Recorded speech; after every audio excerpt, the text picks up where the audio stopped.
So, we already know most people, especially if you're into black media, know about Girlfriends. So, Girlfriends is a TV show that chronicles the lives of Joan, Maya, Tony, and Lynn, four black women, and how they traverse their own personal lives in terms of their romantic relationships, their friendships with each other, and also their careers. Um, the plot basically goes through each and every single one of the characters, mostly focusing on Joan, but it also does center the other characters too a little bit. But mostly, we get Joan as our first character that we're introduced. It was written and produced by Amara Brock Akil, who's also the one creator of shows such as The Game, Being Mary Jane, and also Forever, which is a recent Netflix show that is very popular. It became very popular, but I haven't watched it yet because my Netflix access was, limited for some time. Produced by Kelsey Grammer, who, if you don't know, is also Frasier. If you don't know Frasier, then do your research on that. I actually haven't watched the show, but I've seen clips of the show. Hilarious show. And Kelsey Grammer is also, if you're a Real Housewives fan, he actually used to be married to, what's her name, Camille, season 1 of Real Housewives of Beverly Hills. I thought that was such like a weird overlap to happen given how black this show is, just a little observation. But getting back to what we're talking about Girlfriends. So there can be a million essays written about girlfriends in terms of their friendships, in terms of the romantic relationships that happen in the show, the fact that the show had to end a little bit prematurely because of the writer's strike that happened in 2008, and also because 2008 is when we had the big recession. I was a child during that time, can't really give that much insight into that. And because now Girlfriends had actually been added onto Netflix during the pandemic, I think it actually caused a resurgence of new fans, basically getting to know the show and forming opinions about it. I can say that I watched it at the ripe age of like either 23 or 24. I forgot how old I was in 2020. Funny enough, that's like 5 years ago. I think, yeah, I was 23 going to 24 around that time. And my opinions about the show have definitely changed now at my current age of 28.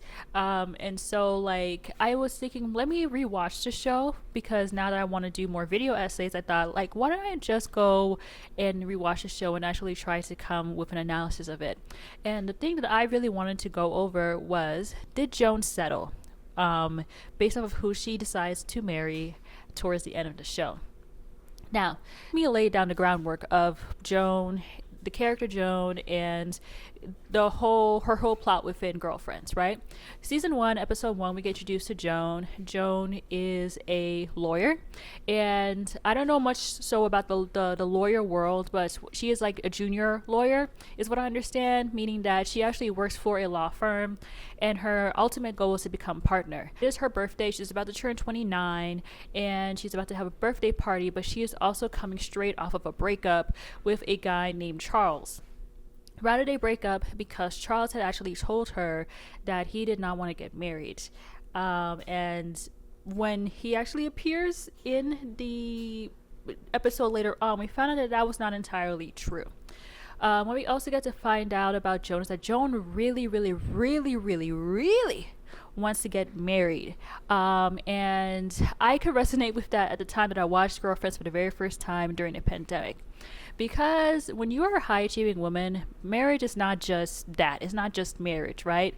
Marriage is also a sort of, you're treated like an accomplishment of some sort, right? You're high achieving. It's kind of like a thing that you check off on your checklist, right? And also, we have to consider that Girlfriends was written in the early 2000s, basically probably pre-written prior to that in the late 90s. And so I think that a lot of Gen X, elder millennial ideals are also expressed in the show that we also have to take into consideration. Because thinking back then, especially back to my mindset when I first watched the show, was why do people want to get married these days, right?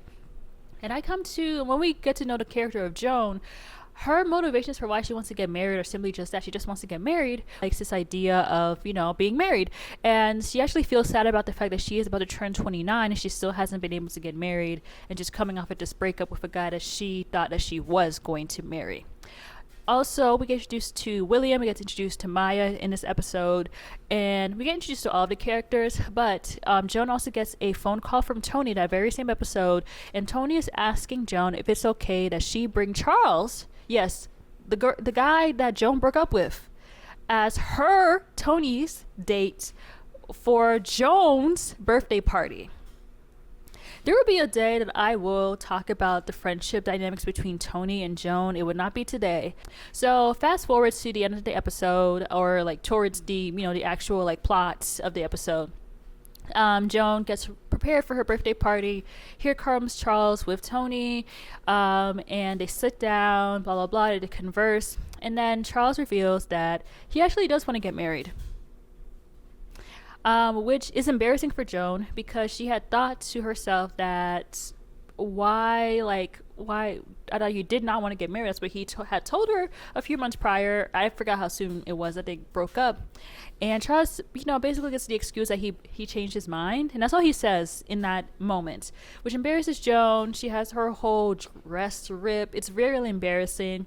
But then later on, he reveals that the reason that he did not want to get married at the time when he had told Joan was because he did not feel like he was ready at the time to get married.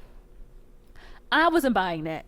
When he said that and he changed his mind, I took it as he didn't not want to get married to Joan. I just think that I think men are creatures of action. I'm not a creature of words, right? I think that a man's true intentions will be revealed through his actions, right? And so I think if a guy does not want to get married and then all of a sudden he changes his mind, it's because something has motivated him to want to get married, right? And for some, it's probably not because he wants to get stable. I'm pretty sure that's actually a valid reason. Let me not downplay that, right? But I was thinking just because he did not want to get married to her, But they end up reconciling. Essentially, they start making out. Joan realizes this is a bad thing because he is technically still dating Tony. And so it ends the whole experience because Joan likes to do the right thing. And the episode ends off like that. I can't really remember, but I mostly focused just on the relationship portion in my notes. But that doesn't really end up going anywhere.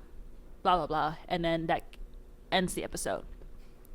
What we also get to know a little bit about Joan throughout these episodes is that Joan is pretty well off. She grew up upper middle class, even though both her and Tony grew up together in Fresno. I'm an East Coaster. I know nothing about California. I don't know if Fresno has good, bad parts. I don't know what it is. But from my perspective, I find that Joan seems like she's very well off because of the fact that there are episodes when we get to meet her parents. And when we found out about her parents who are divorced, I have to mention that too, because I feel like having divorced parents also indicates a little class. In my perspective, I don't know if that's unfound, if that doesn't make any sense, but I felt like, getting divorced costs money, right? And so I don't know, I feel like it indicates some sort of class thing to me too. Let me get back to what I'm saying. But her dad was some sort of civil rights activist, basically he was very civil rights, Black Panther, and we don't know much about Joan's mom, but I could tell she's probably well off herself too. And so Joan's dad had paid for her to go to college, for her to go to law school. The house that Joan lives in is an inheritance from her mom's mom, so from her maternal grandmother. And so there's a level of privilege from that, right?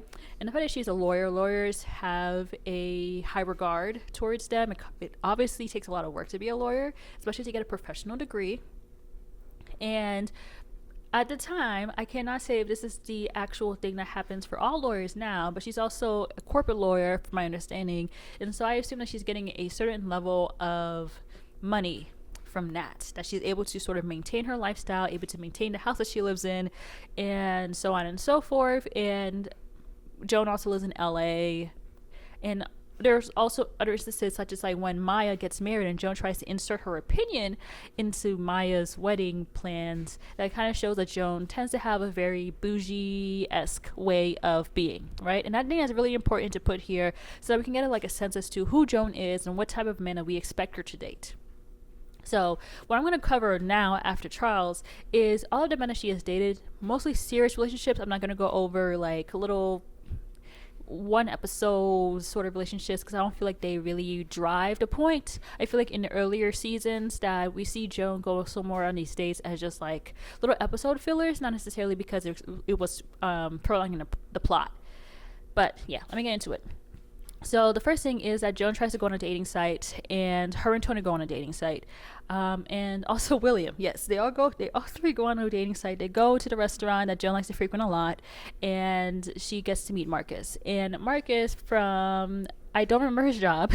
I said in my notes, but he's head over heels for Joan. They seem to really click it off, and things seem good up until Joan finds out a little embarrassing secret about Marcus, which is the fact that he has a girdle. Right? She goes to his house, finds that he has a girdle, and I think she gets the wrong idea because I don't think she knows if it's for him or is for another lady. And so she obviously gets the wrong idea. She confronts him about it, and he basically says like, "Yeah, that's mine."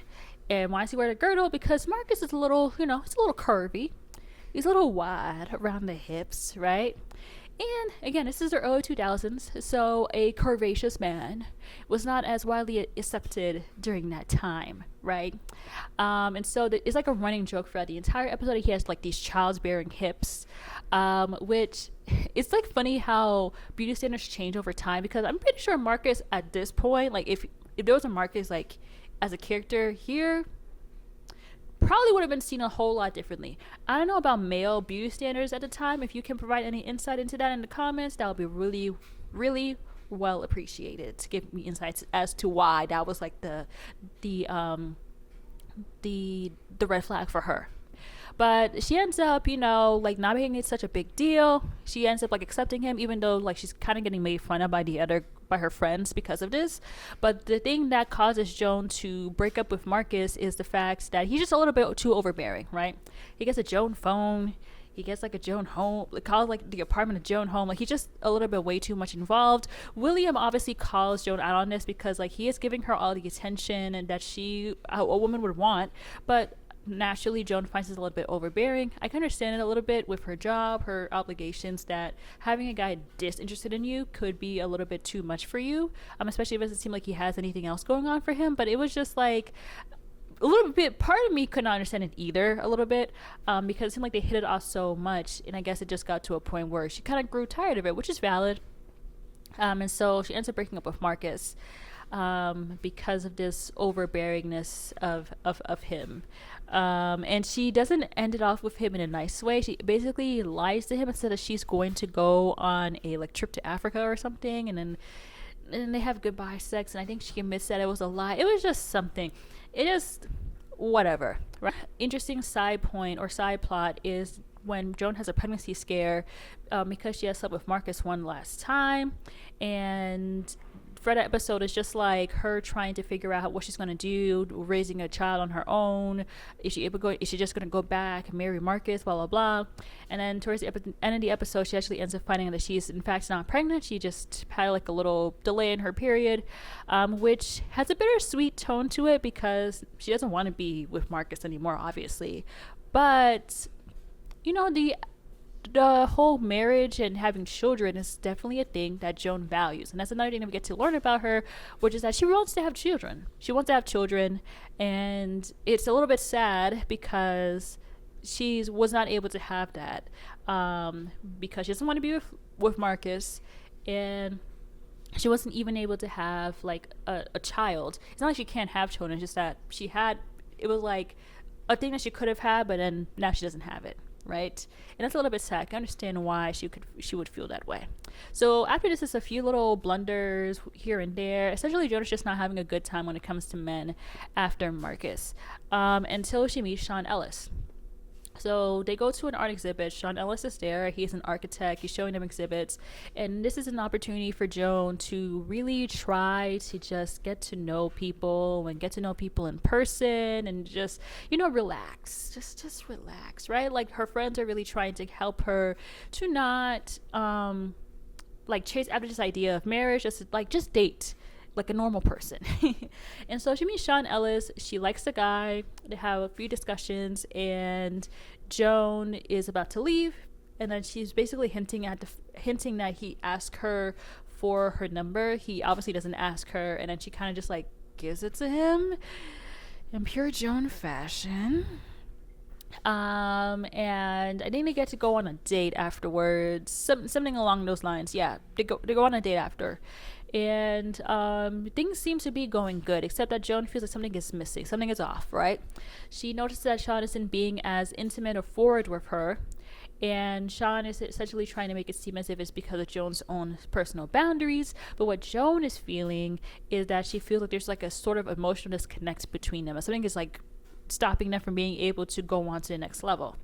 Come to find out, Sean invites Joan to some sort of meeting, and at that meeting she ends up finding out that Sean, well, I think he tells her prior to this, Sean is a sex addict.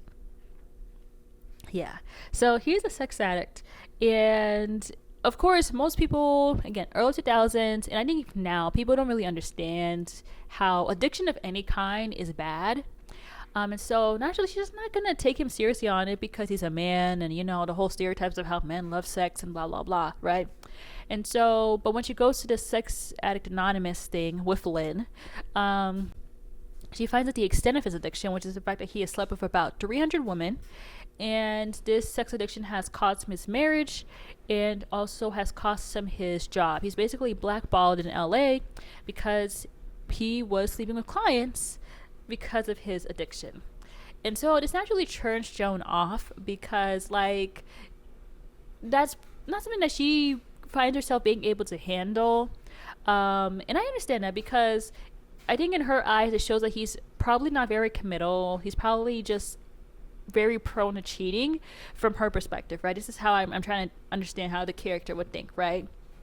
And, you know, being able to sleep with 300 women, and if I'm thinking in a very stereotypical way, can also probably cause some level of insecurity in yourself, in that you are not able to satisfy this person. They have to be able to get satisfaction from a whole lot of other places.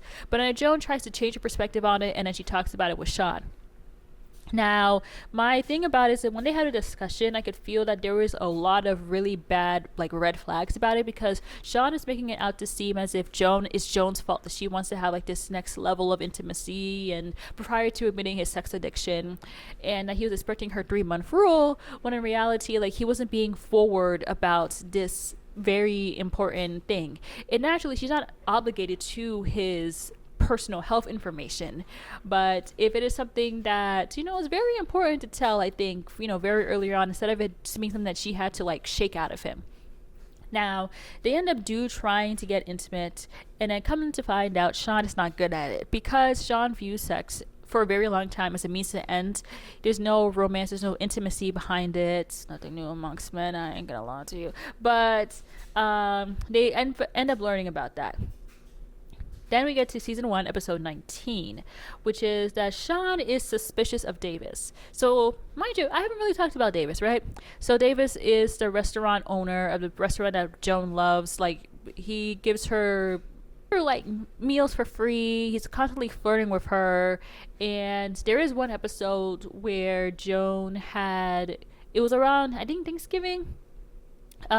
Basically Davis had gone over to her house to talk about something. He ends up getting his stuff dirty because they were cooking something. He goes off, tries to change it. He's changing in front of her, and then her friends come in, and then they think that they have slept together, and then Joan basically allows this rumor to proceed, which is bad because Davis was actually engaged at the time.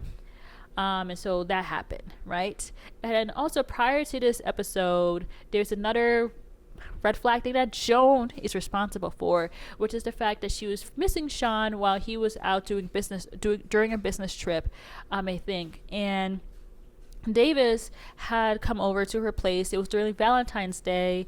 They had kissed very briefly, and Davis had basically tried to tell Joan, oh, we should run off to, like, Mexico or something, right? And Joan tries to buy into this fantasy, but then that same night Sean comes back when she's about to leave with Davis, and she tries to act it off by making it seem like Davis was just there to visit, instead of them actually about to run off to the woods together or whatever, right?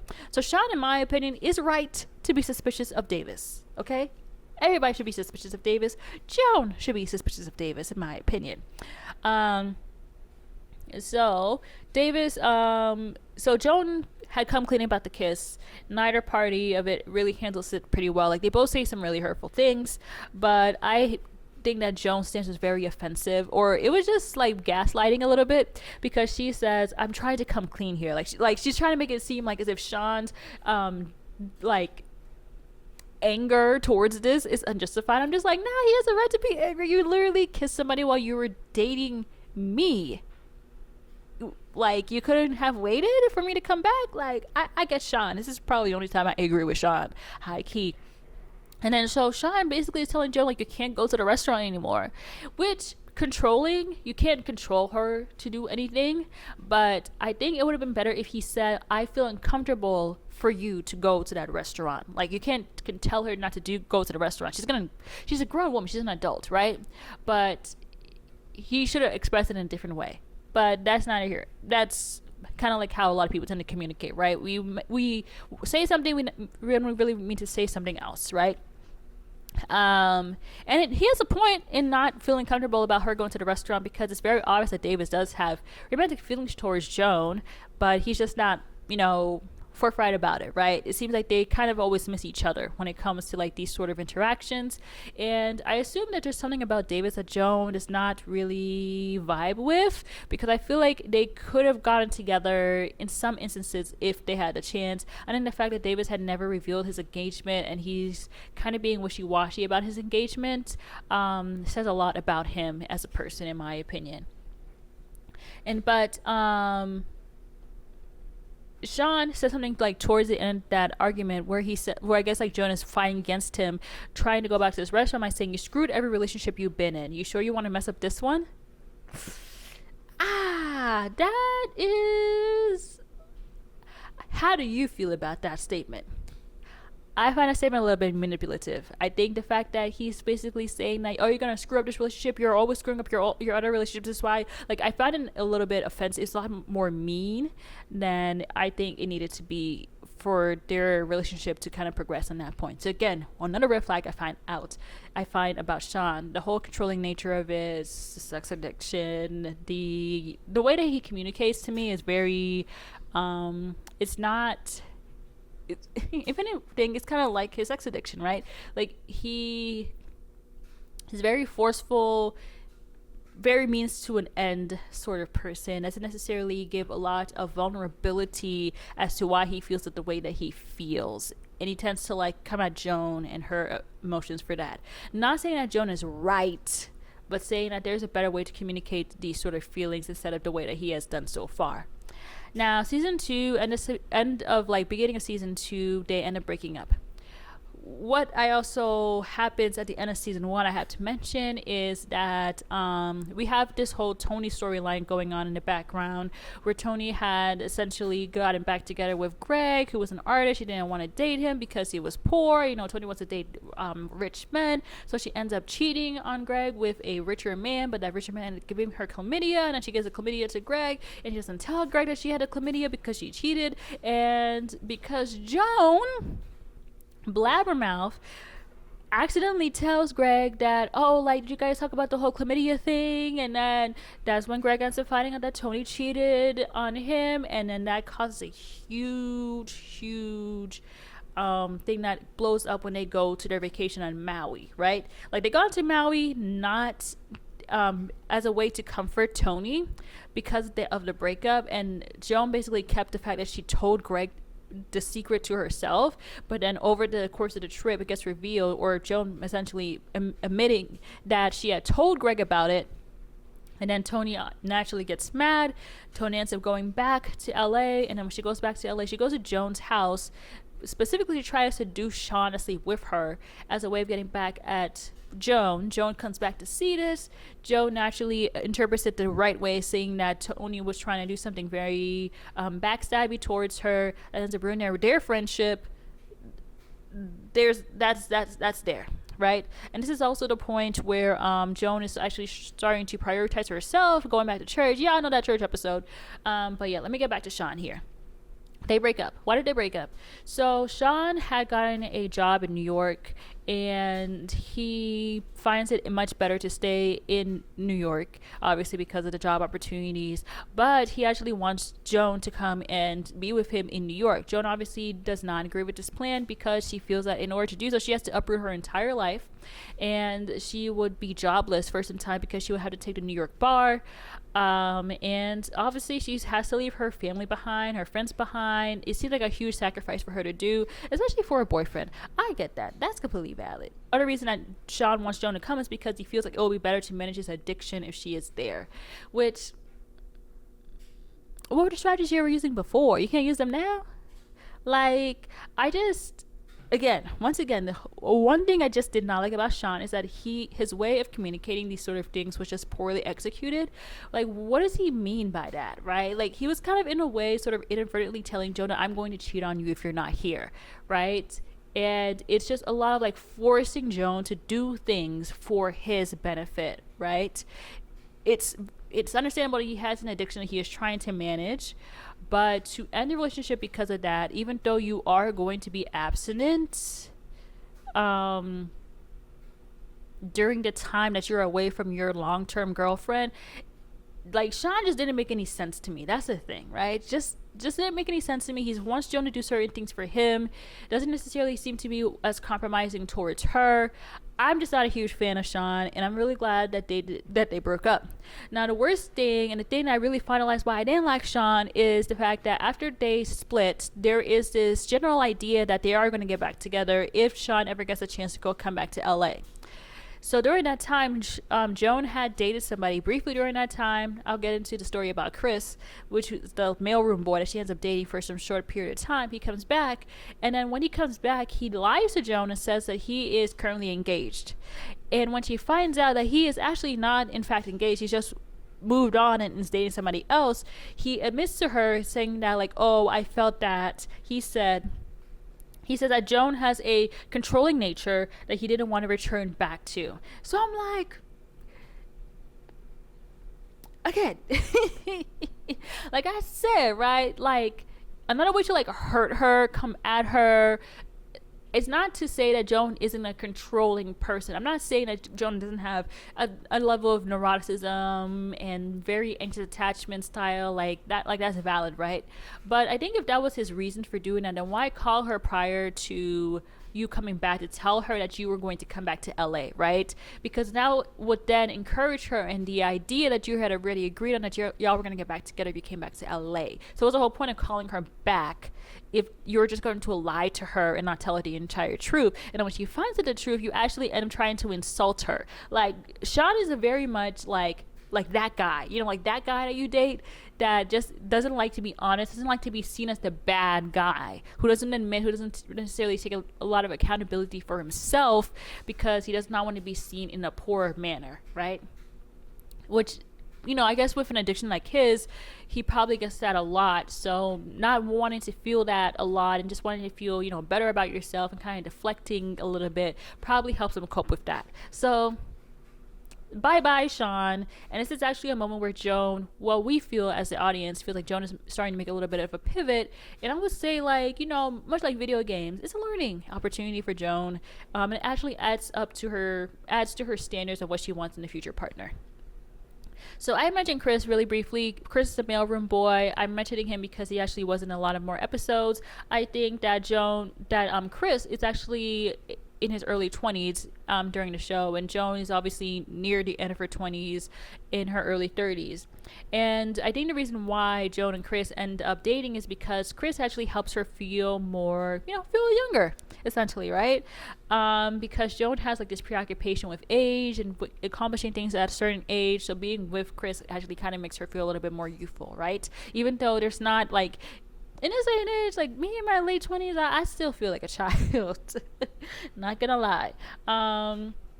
So Chris helps out that feeling. The only thing is that with Chris, because he's a younger guy, he tends to do younger guy things, such as sneaking into cemeteries in the middle of the night or doing, drugs, right? Which we end up finding out about. So the main problem in their relationship is that Joan goes to a party with Chris, and then at the party she ends up taking something. I can't remember what it was. Probably in Molly, I'm thinking. And she ends up taking it, and obviously she gets what's the word, you know, the drug takes her there. Right? And as she's like enjoying herself in a club, and then she talks to Chris, he's like, yeah, you took like you took like these gummies or whatever. I think it was weed, actually. I don't know what it was, but they he like when she realizes that she actually was on drugs, she obviously feels very uncomfortable. She did not intend to do that. She goes home to her girls, and I think it's primarily because that's not the type of stuff that Joan engages in. And also, I don't know if they get drug tested at their work, at their job or whatever, but if she were ever to get arrested, if she were ever to, you know, like get in trouble, that find it in her urine, it could actually cost her license. So I kind of completely understand why she doesn't not engage in certain things, especially as a black woman in corporate law, right? And so that is like their biggest problem. But then Chris actually ends up making up to her. He apologizes. He promises to her that he is going to stop doing recreational drugs. But what ends their relationship is the fact that Sean comes back, and so Joan feels that her relationship with Chris is just done. Which I didn't not like the way that she breaks up with Chris, because I feel like it was inconsiderate. She basically discarded him, and it kind of makes me feel like she used Chris, and it wasn't really an equal relationship as it should have been. But when the her argument thing with Sean happens, I was like rooting for Joan, because I thought to myself like, oh, maybe she's like having more self-respect towards herself and realize her worth. But then when she goes back to Chris, not necessarily go back to him, but like has kind of like a one night stand or fling with him, after the whole yelling at Sean. I think that for me, and her reasoning for it is that when I guess Tony comes back to the house, and then she sees, she was meant to encourage, she was trying to comfort Joan, and this is like after they had reconciled a while ago in prior episodes. Tony comes in to try to comfort Joan, but she's surprised to find that Chris is there, and all Joan says to her was, all I ever want to feel is wanted, because naturally she probably felt rejected with Sean. But I feel like this kind of showed, in my opinion, Joan's male-centeredness, like that she just wants a man to validate her sense of worth, because I feel like if being just so disrespected during that time, I can understand Joan's perspective, because sometimes you just do want to like show to yourself that like, yeah, I still got it, even when somebody publicly embarrasses you like that, right? But then there's another part that is like, man, if a man embarrassed me like that, I don't want to be around any other man after that. But she's human, right? Now, moving on. So next, her most prominent relationship is with Ellis, played by Adrian Lester. I had to put his actress name in that. And this is a enemies to lovers sort of relationship. So how it goes is that Ellis is like this child actor. He used to be a child actor, and now an adult. And Joan sees him at the gym. This is LA. Joan sees him at the gym, and she is obviously very excited to see him. He kind of brushes her off because the fact that he's a celebrity, it makes kind of a little bit more sense to come across a very excited fan. I kind of get it. I kind of get it a little bit, right? But Joan obviously takes it in an offensive way, because she sees it as him being very stuck up and kind of like full of himself, and so this causes a sort of, that's where the enemies relationship gets established, right? But Tony gets interested in the fact that Ellis goes to her gym, and so she wants to, because Tony wants to date a rich man, even though Ellis is not that rich, and so she tries to use Joan as a way to like get to Ellis, not use her, but like, you know, it's trying to be like, hey, like do me a solid, like bring me to your gym, and so that I can get to meet Ellis. And then while they're there, then what we come to find out is that this tension that is between Joan and Ellis is not because of actual like hatred towards each other. It's actually very strong sexual tension, because Joan ends in a way of Tony trying to get with Ellis, and then and then essentially starts to date him. Now their first date starts to go off well. It seems like they're getting along really well. Joan obviously is a little bit starstruck when it comes to Ellis, but then the bill comes for the date, and then Ellis makes this Joan wants him to pay because like he's like the movie star or whatever. She obviously gets offended because of that, and then I think they try to have like a follow-up date, and he ends up flaking on her, just doing a lot of very insecure things, and that obviously naturally rubs Joan the wrong way. So then she basically tells him off, but then he comes to her house and he essentially explains himself by saying that like he feels insecure around her, the fact that she is an accomplished lawyer with a career that's going on for her, like she actually has a consistent form of income, meanwhile he's an actor not living up to the reputation of his child acting days, and he hasn't been able to really book a gig or a gig as big as that. And also, Ellis gets a lot of flack randomly when Lynn tries to become a poet. If y'all remember that episode, that episode where she dates that poet, who was actually her real husband. Y'all know that? But let's get back. And so, like, you know, like Ellis has a few things when it comes to his acting thing, right? But despite all of this, I'm going to say a very hot take. I personally think Ellis was her best so far at this point. I'm just saying. The reason why I say that is actually let me lay down more information first. Red flags when it comes to Ellis. The first thing being that he finally gets a huge movie break, right?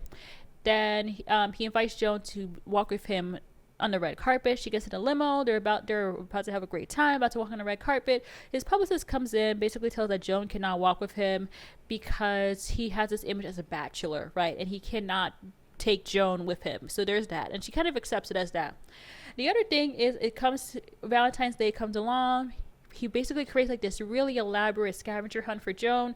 Joan, being who she is, a very type A person, she loves the idea, and she's going to every single scavenger hunt site up until the very last point, which is when she's at a restaurant. He doesn't show up. Why? Because the same day he ends up finding out that one of his old co-stars actually had his child or is pregnant with his child, right? Which throws Joan for a loop when she finds out too, when he tells her, and then Joan essentially breaks things off at that point because she feels that it's probably better for the child to have like a full family instead of it, you know, that's her idea. I think, especially given Joan that comes from a divorced background, it kind of makes sense that why she would think it's best for two people to be together to raise a child. But Ellis does something very monumental, which is the fact that he chooses her. He comes back to her and he basically says that he wants to live life with her. Now, my hot take is this. Despite all these red flags,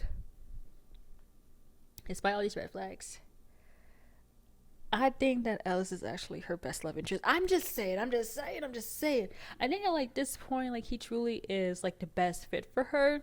And my reasoning is this, right? Unlike Sean, who was very callous when it comes to his critiques of her and would always try to sort of put things on Joan, instead of being like very callous of what he says, it seems that Ellis is a lot more, how I say, like encouraging of Joan in a way that he wants her to do better for herself, right? And that he's able to admit his own wrongs, he's able to admit his own insecurities. He is vulnerable with her in a way that's a lot better than Sean at this point, right? So that's my perspective. I think one of the ways that this is shown is that when Ellis when Tony gets engaged, right? So Tony gets engaged in like a very short amount of time with Todd, and because it's probably Tony's very second most serious relationship, and so Tony gets engaged. Obviously Joan feels a certain type of way. It's coming off very subtle, and then it seems that she is essentially projecting her dissatisfaction towards Ellis about this. She tries to run a marathon for no reason, and Ellis finds this very suspicious, and he's one of the only ones who actually calls this out. Like everybody else is able to acknowledge it for what it is, they leave it alone because it's Joan being Joan, but Ellis is the one person who actually ends up calling it out and saying that, hey, I think you are acting this way because you're jealous of Tony, right? I think that's a good marker of a partner, that a partner is able to see your behavior, kind of call it out, and he doesn't do it in a way to try to make her feel upset, to essentially kind of like make her out to be like this bad person. He's saying this as a way to sort of be like, hey, you are essentially being mean to me because you are doing this very thing. Like, he's holding her accountable, but he's doing it because he does not like the fact that she is essentially doing things to suppress a feeling, right? Like, he's trying to get her to be aware of how she's feeling, right? And that thing, that's why I liked Ellis, especially probably because he's an actor, more touch of his emotions, and the fact that he's an actor doing this, like, he could have been, the way that actors have a sort of reputation of being very superficial and kind of full of himself, the fact that he was able to look at her and kind of like, hey, I can kind of see this thing. And then when Joan does come to terms with the fact that she is in fact jealous of Tony, Ellis is right there, ready to take her back in open arms. He does not want to stop this relationship simply because of what she's experiencing in that moment. He showed patience, he showed understanding, he showed forgiveness, mercy towards her, and that for me was like a huge shift from what we got with Sean, which was her most recent long-term relationship, right? And that's why I personally like Ellis. You can fight me on that. I know I listed a bunch of red flags prior to this, but that is why I liked Ellis. And also why I think that what she ends up doing after Ellis is probably the biggest fumble ever. Because where else would you find a man so understanding of you and your faults and still willing to work on this relationship with you? Moving on. Brock. Y'all can read tell.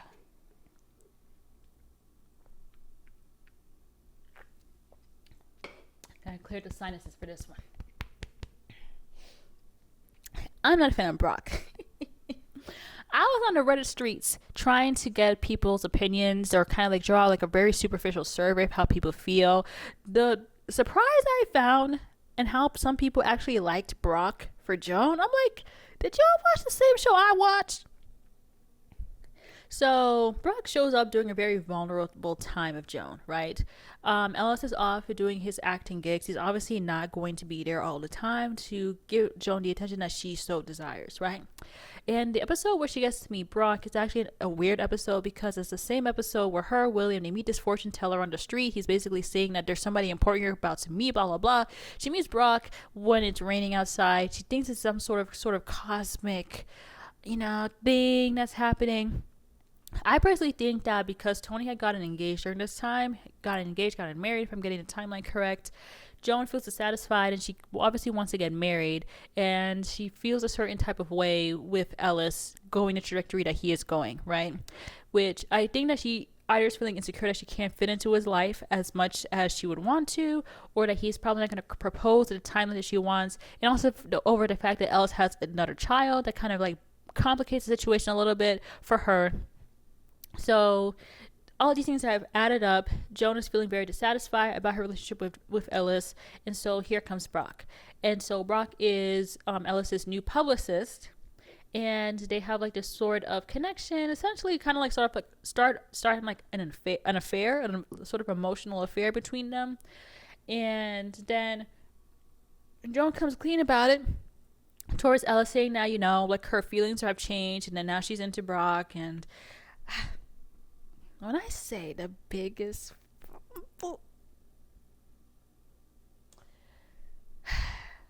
but yeah, and Joan essentially does this thing where she idolizes Brock during their very short relationship. Like, she like really thinks that Brock is some sort of like God sent, right?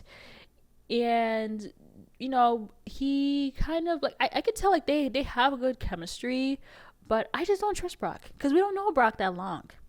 And all we know about Brock is that Brock was willing to betray a client, Ellis, who was much more than a client-publicist relationship. It seemed like they were actually friends. So the fact that he was willing to betray a friend, doesn't that say a lot about his character? But anyways, the turning point is when they go on a trip to Las Vegas. Brock wants to just do a nice little couples trip. Joan misinterprets this as a form of him eventually going to ask her. Joan misinterprets this as Brock is about to propose to her, which I'm like, girl, why would you think that y'all only known each other for about a month? And she's like, I don't know if I want to get engaged at Las Vegas. I don't know. And then she ends up coming clean with this perspective. But then he clarifies and says, like, nah, I wasn't preparing on proposing. I was really just going to have like a little couple trip. That's all it was. She gets embarrassed. Like, he driving back and forth about this whole thing. It's embarrassing. But the breaking point is that it gets Brock reveals to her that he does not want to have children. And that is Joan's biggest deal breaker. Like, she actually wants to have children. We know this, right? And that ends their relationship basically, over this very fact. Why do I not like Brock? He's a love bomber. That's my reason for not liking Brock, because he tries to kind of like engage in her little fantasy of them getting married, and I'm just like, I don't trust this man. I really don't trust this man. And I think like the thing that like affirmed me in my dislike, that vindicated me, is when Joan makes the biggest mistake by dating William, and Brock comes back in the picture, and as he comes back in the picture, he's basically saying like, oh, like, I don't get why you're dating William. Is it because he's going to give you kids? And I thought that was like, whoa, that was out of pocket for him to say that. And I think that revealed a little bit more of its motivations. But yeah, Brock hater over here. Moving on. William. I hated the storyline. This is what happens when a show goes on for way too long. They start doing, made up stuff like that. This was like not the way that they should have gone. So the two were written really well as friends, and which I felt did well with showing that healthy platonic relationships are everything that can happen between a male and female character, or between men and women. The way that they come together, I think, is very like unnecessary, right? Again, I had mentioned previously that Joan and William had this whole thing with like a psychic on the street that would end up being a fake psychic. And so William ends up being with pursuing this woman played by Jill Scott. I forget the character's name, but we're gonna call her Jill Scott character. And he tries to like get with her. Obviously she's not really into it, but then William and his very pushiness ends up pushing this relationship to happen. But then over time, Jill Scott's character basically tells William that, I think that you're actually in love with Joan, which I personally did not like that perspective. I felt like that character had a little bit of insecurity themselves because of how much chemistry the character that Joan and William do have, but they have a character of siblings. Like, it's not like, you will have to be very blind to not see that these two characters are in fact like brother and sister.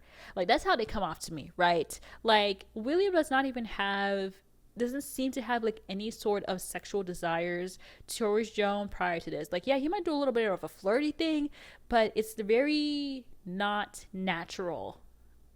It's not something that you see often between them. And if he does imply anything sexual, he's referring to the woman as a whole, not to Joan specifically, right? That's the kind of perspective I had about their relationship. So the fact that they went this trajectory was just like very weird, extremely weird to me. And so William ends up making a move on Joan, kissing her. It makes Joan feel very repulsed, but she tries to respond to it, because this is also the season where Maya gets her big break as an author to go to New York. Joan tries to entertain this idea, and I think she only entertains this idea because Joan is desperate when it comes to love. And so she's like, oh, maybe it is. Maybe this is a chance. I don't want to give up this opportunity. And I'm like, girl, he's literally your best friend. Like, what else is there else to consider? Like, if they had written these characters with some level of romantic chemistry, I could get it. But it's pretty obvious that like the writer should have just been like, nah, like these characters are like siblings. Like, this storyline was just so unsettling for me. I couldn't wait till it was over, especially watching it again. I was like over it. But what causes these characters to split is during Valentine's Day, they try to go on some sort of like couples trip, and they try to get intimate with each other, right? They can't, because if they do, it crosses the boundaries of friendship, right? Like, it goes from friendship towards relationship, and neither of them will want to cross that. And so that ends the relationship. It makes things awkward afterwards, but it's Joan and William. They always bounce back when it comes to friendships. I was over it. But before we get to it, we before I get into what we go about season 6, right? Let's take a moment to like really figure out what Joan, the character wants, right? So we can actually see that okay, so far, sex addicts, nah. Younger guy, no. Guy with kids in the past, no. Guy who doesn't want kids, we don't want guy want kids. Does not want a guy like William, right? If anything, I would say like Joan does a lot of very like we don't really get an idea as to what is it that Joan wants in a man. Like what is it that why does she want to get married so badly? Like what is she looking for in a man? And it actually explains a lot as to probably why she hasn't found the right person for her at this point. And there's nothing wrong with not finding the right person. Sometimes these things take time. But anyway, I can kind of see like Joan is kind of like shooting in the dark at this point, and her desperation has really gotten her into bad situations. And so I would say after William, it seems like Joan really takes time to really focus on herself. She does this whole career pivot of making a restaurant, and that I feel like kind of propels Joan towards making a big huge changes in herself and her personality. Now season 6, Joan does something very interesting, I would say, right? We see a huge change in Joan in terms of her confidence, in terms of her way of centering herself, and in terms of her friendships, right? She doesn't necessarily. She's still a good friend to all of her friends, but you kind of really see Joan is really trying to pivot the way that she has approached life so far. She's no longer doing the lawyer thing. She's now becoming a restaurant owner, a business owner. Things are changing, right, for Joan? And in season 6, we see a different way in how Joan approaches dating, which is that it's less committal, less with this idea of marriage, and more so regular dating, as we have wanted for Joan for the past 6 seasons at this point, right? And I'm not going to cover the fact that she had gone on a date with Darnell's cousin, because that was just a plot point, is to expose how Darnell was trifling at one point of the storyline. And I'm not going to cover the fact that she had dated that old man that had helped her restaurant, because I feel like that was just like a little filler episode. What I'm talking about is the fact when she dated 3 men at the same time. So she had dated Derek. Derek is played by Wayne Brady, who is this reporter. They end up hitting things off, and he was basically trying to cover her restaurant. And naturally they had some sort of romantic chemistry in between them.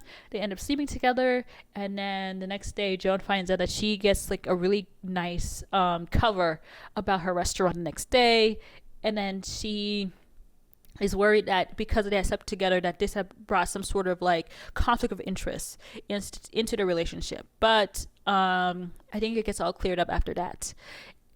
Derek is very much into Joan. Joan is very much into Derek, but the thing is, at the same time that she is dating Derek, she's also getting attention from a basketball player by the name of Javal, and she also keeps trying to sort of like play the leveling field by pursuing relationships with other men. One other guy is Curtis. Curtis is like, I don't know what Curtis does.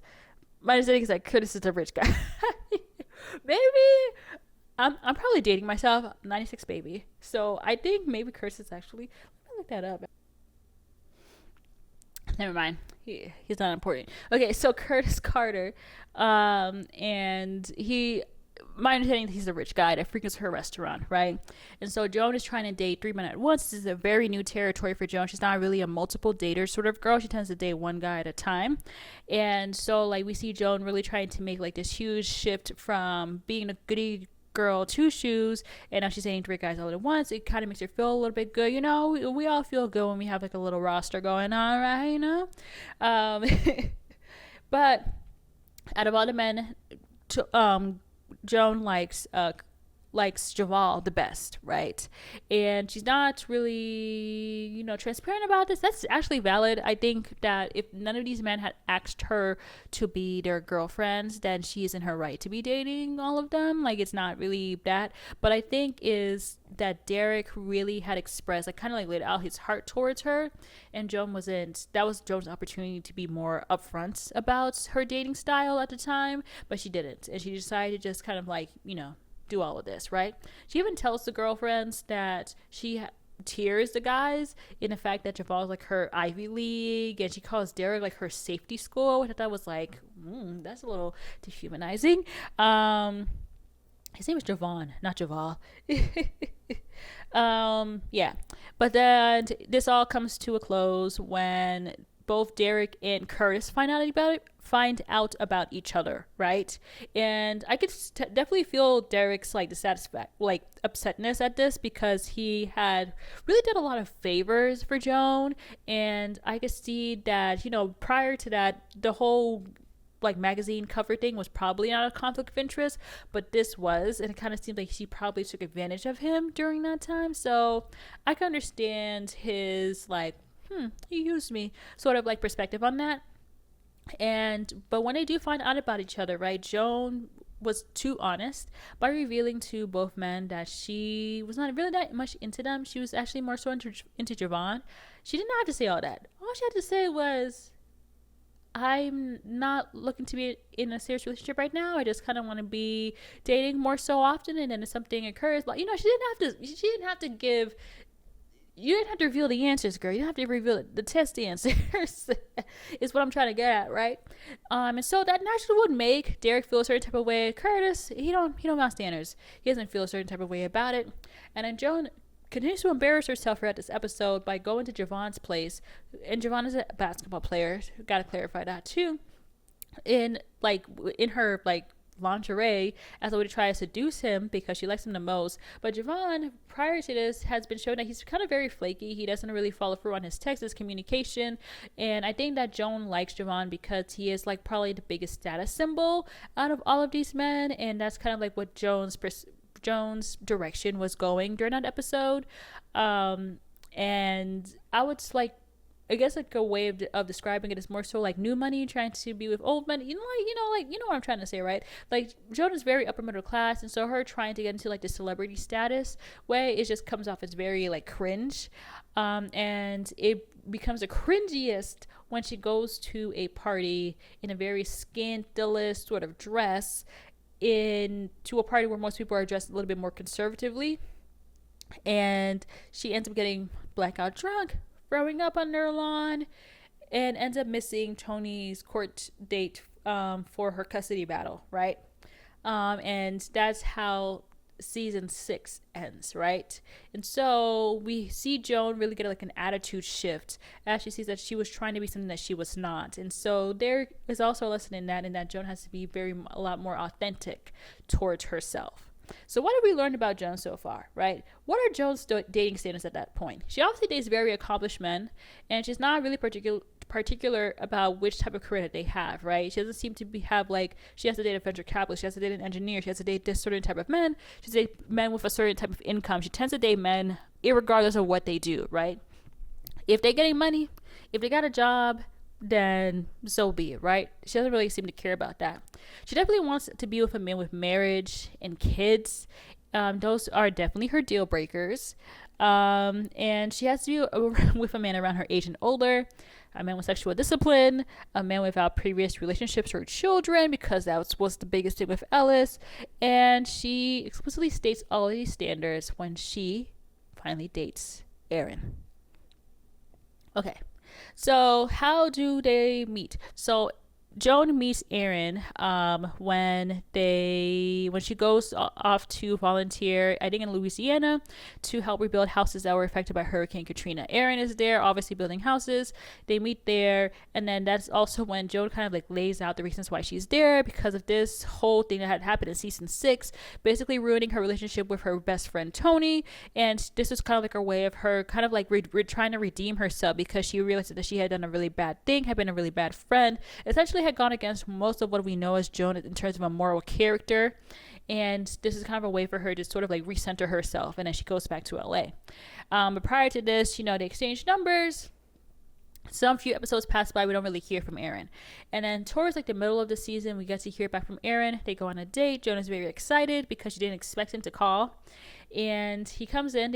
They're both from LA. And so I think what was happening was that Joan was kind of like, she wasn't necessarily waiting, but he did say that he would call her when he came back to LA, because he's also a California native himself.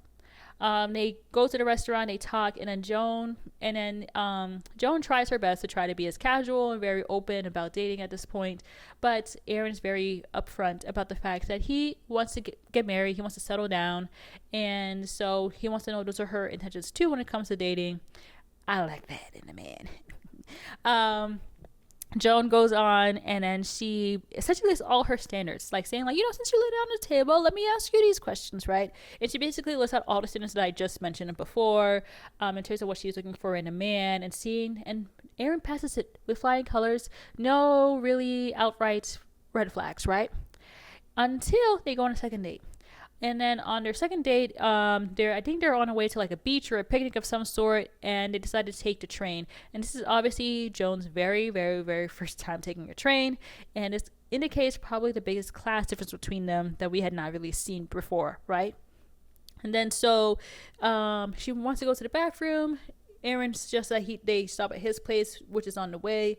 And so they stop over at Aaron's place, and she gets a look at his apartment. And Aaron lives in a very humble apartment, to say the least, right?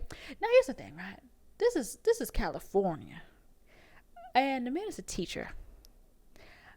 I was not surprised that I looked like that. I'm not gonna lie. Like, that's actually very valid, is it not? I don't know what teachers were earning at that time and what type of apartment you can get in LA, because I assume he probably lives within his district, and he probably does not drive as much as we think, right? Because he probably wants to save up on gas. John ain't into it. Calls Lynn, basically tells Lynn about how she does not like the apartment. He obviously hears it because the walls are thin. Girl, this is an apartment, not a house. And he is obviously offended at it. This caused a little contention between them. But then Joan comes back to his apartment and essentially explains her perspective as to why. And she tries to apologize, but she also tries to see it. The way that she sees it as a way that Aaron was trying to test her. And Aaron admits to the fact that he was trying to test her, trying to see like what her perspective is in terms of how his apartment is. Basically trying to see like, will this woman accept me for who I am in totality, right? Like, he doesn't have to put up a front. He wants to be completely honest with her in terms of how he lives, right? And the apartment's not messy. It's just small. It's an old apartment. Like, it is what it is, right? And Joan basically explains her perspective as to why she cares a little bit about the apartment is because she saw what happened with Tony and Todd. She does not want to experience the same thing when it comes to a man not being upfront about how much they're earning. She knows that finances are a huge thing in relationships, which is still a valid point even to this day. Financial differences or financial problems usually are a common cause of divorce. Leads up to, divorce rate is about 50%, if I'm saying that correctly.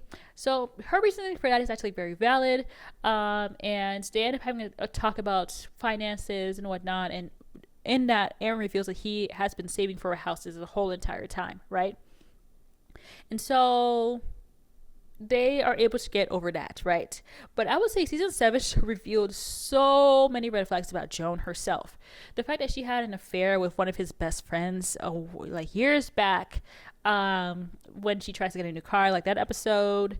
When Aaron is finally ready to purchase his house, Joan essentially speeds up the auction by making him place a bid on a house. They get it, and mind you, Joan has not had to buy a house before, right? Like, Joan inherited the house that she got, and so she's basically pushing Aaron's hand to buy a house, and without him being able to do the necessary research that he needs to do. And so they end up going to the house, and the house is questionable. You know what I mean? It's not the best looking house. It's basically a fixer-upper, which costs money to fix. Joan. So many things about Joan's very neurotic, anxious way of doing things, very type A. Like, she is a person that, like, it essentially showed a lot about Joan's selfishness and her means of trying to do things for her own benefit, right? I think season 7 really brought up the mirror to her a lot during these instances. But despite all this, Aaron, much like Alice, accepts her for who she is and just takes it for what it is. I would even argue did what's his name? Did Aaron set up with Joan? Okay, because I'm like, these are huge red flags that I feel like any man would feel justified in not continuing on. Like, if I found a person, like my romantic partner actually had romantic relations with my best friend who is married, I don't know, that's a huge red flag to me, but I'm not a man. 7, things seem to go okay. until when they're building the house, Joan feels that Aaron's about to propose to her. Naturally, that's a good. I would understand her for that, because I think season 7 happens over like the course of like a year or so. I'm not entirely sure how long it takes for the engagement to happen. Timelines and shows are always confusing to me. And so the proposal is rocky because Joan tries to propose to Aaron because she's very anxious about him proposing, and it's so embarrassing and painful to watch. And she's like, I don't want to put a man in this ever again. I'm like, yeah, girl, you don't have to do that. And the only reason why this happened is because Aaron was listening to Lynn and Maya tell him to like not do it at a restaurant because they want it to be a huge thing for Joan. So he tries to delay it a little bit further, and of course this makes her feel a little bit anxious. And it's just like y'all should have meddled as much as you did. Anyways, all gets fixed up. We get the probably the best season finale, season 7, which is when Joan gets to get engaged in front of every person in her life. I'm very sad that Tony was not there, but she gets to get engaged to like every person that has seen Joan in every stage of her life, being able to get engaged, right? And it's kind of like the whole point, especially us as the viewers, being able to see that Joan finally gets one thing that she was working towards, which was marriage. But in season 8, kind of changes a little bit, right? Now we see that Joan is finally being challenged to compromise, because she buys a stove, right? And this is like probably the biggest plot point, where when I looked up on Reddit, like, did Joan settle? Like, that's like the first example that shows up as argument as to why Joan like settled, because the fact that she buys this very expensive stove. Aaron is upset at the fact that she's getting this very expensive stove. He doesn't feel like it's necessary for them to get these like really like incredibly like hot like expensive things for their home, right? Joan feels that she's able to do it because she feels like it's her money. She should be able to buy things that however she pleases, and it causes a huge rift between them, which goes throughout the entire episode. And essentially what everybody is trying to tell her during that episode is for her to compromise a little bit, like try to hear him out a little bit more. But Joan feels that because she's in her right, she has her money, like she shouldn't be, she shouldn't be forced to not buy things because of Aaron's, perspective about money, right? And I can see both sides of this, right? I think she is in her right to buy it. It's a stove. Joan is now a restaurant owner. It makes sense why she would want something very expensive for her to purchase, especially if she's able to buy it for her own money. And it maybe might show a little bit of insecurity on Aaron's part that he doesn't feel like it's right for her to buy it, because he was not included in that choice. But at the same time, relationships are about compromise, and he probably does not feel like it's a smart choice to be making these expensive purchases, because especially if it's a joint effort, right? And it kind of makes him feel a little bit less involved, because then he's not involved in these purchases that they're making for their home, right? So I can kind of see both sides of it, in that way. And I'm like fighting between like the very independent side of me, but also the side of me that understands that marriages and engagements and relationships are all about compromise and hearing the other person out. And like, again, money is a very important thing in relationships, and it's often a point of contention.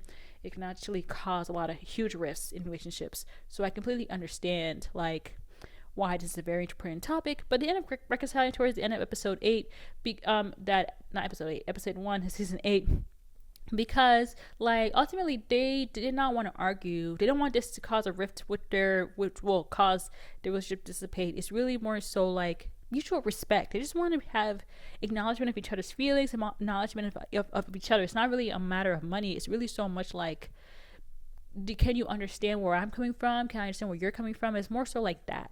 So that's the whole point of that. But unfortunately, in episode 1, we find out that Aaron's going to get deployed to Afghanistan, which upset me to the max, because season 8 ends prematurely purely because of the whole writer strike. So the ending of season 8 is Aaron is coming back. The same that Joan decides to go and volunteer at his school, and try to teach his students, right? But we don't get to see Aaron come back. We don't get to see a wedding.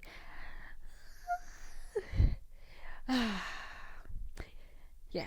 So I didn't like the way that season 8 ended, because I feel like it was like a subtle dig at high achieving women, at the fact that we got to see this high achieving woman, Joan, accomplished all of these things, but we never got to see like her happy ending, which was her marriage, right? So it made me feel a certain type of way the way that the season ended. I could obviously can't be upset at the writers, and the recession happening at the time. So maybe there was a true ending to Girlfriends that we have not yet been revealed to. So it is what it is, right? So that was my point of like how I felt around season 8.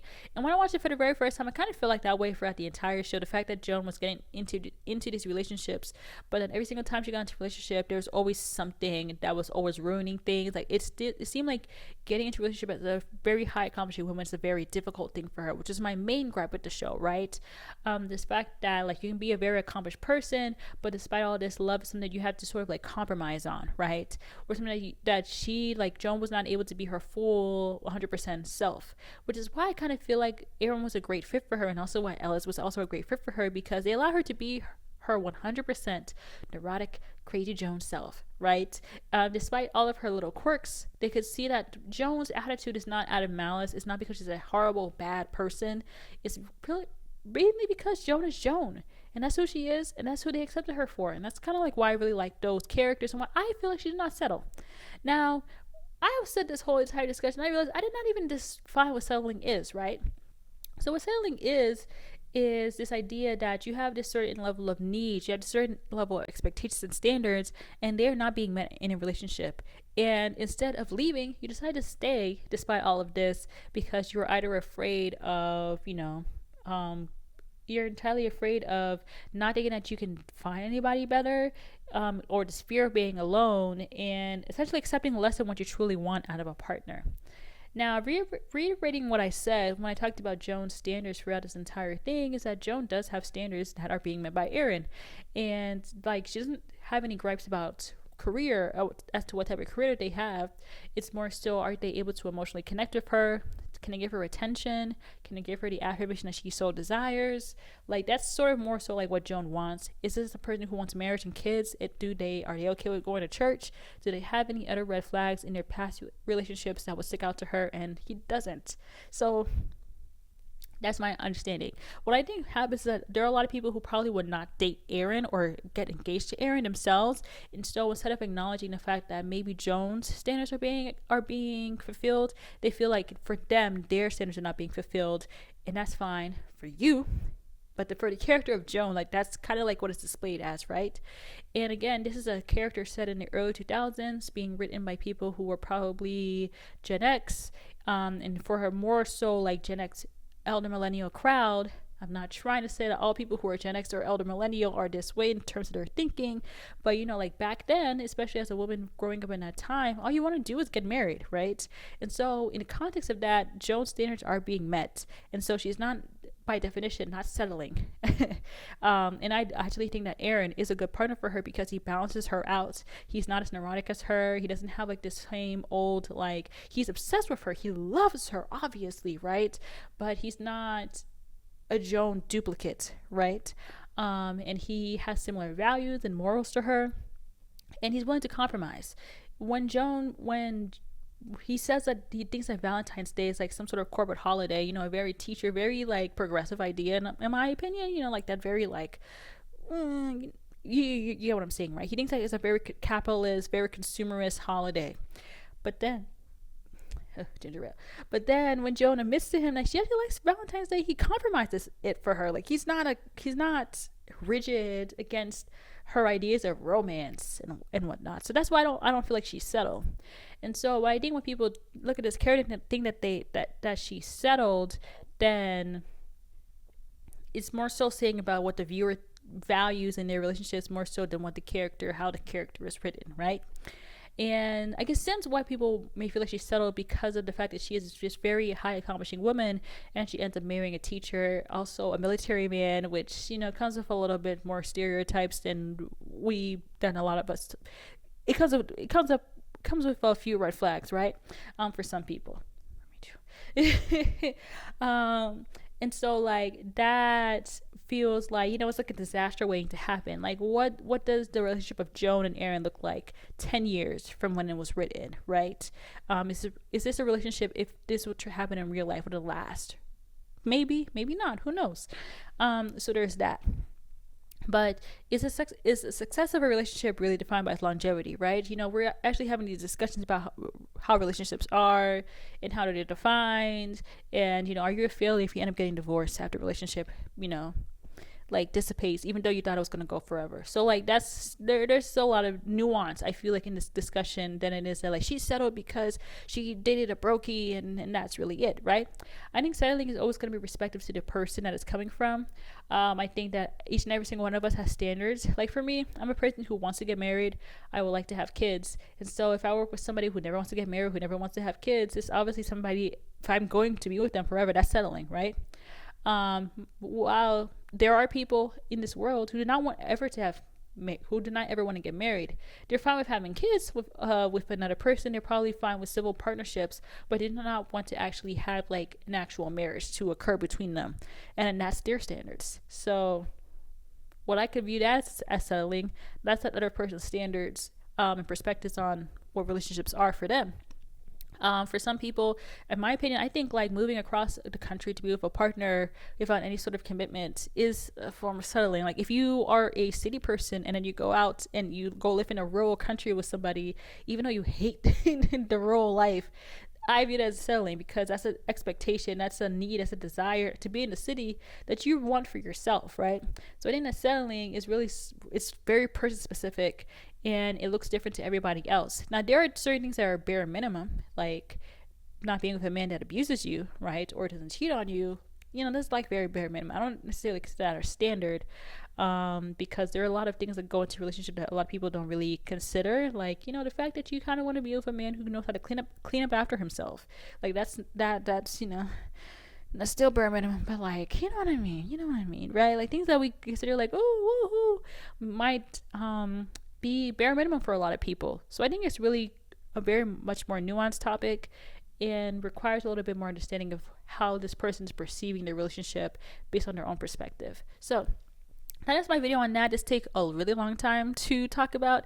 What are your opinions about Joan, the character from Girlfriends? And do you believe that she settled, or do you not believe that she settled? Give me your argument in the comments below. Okay.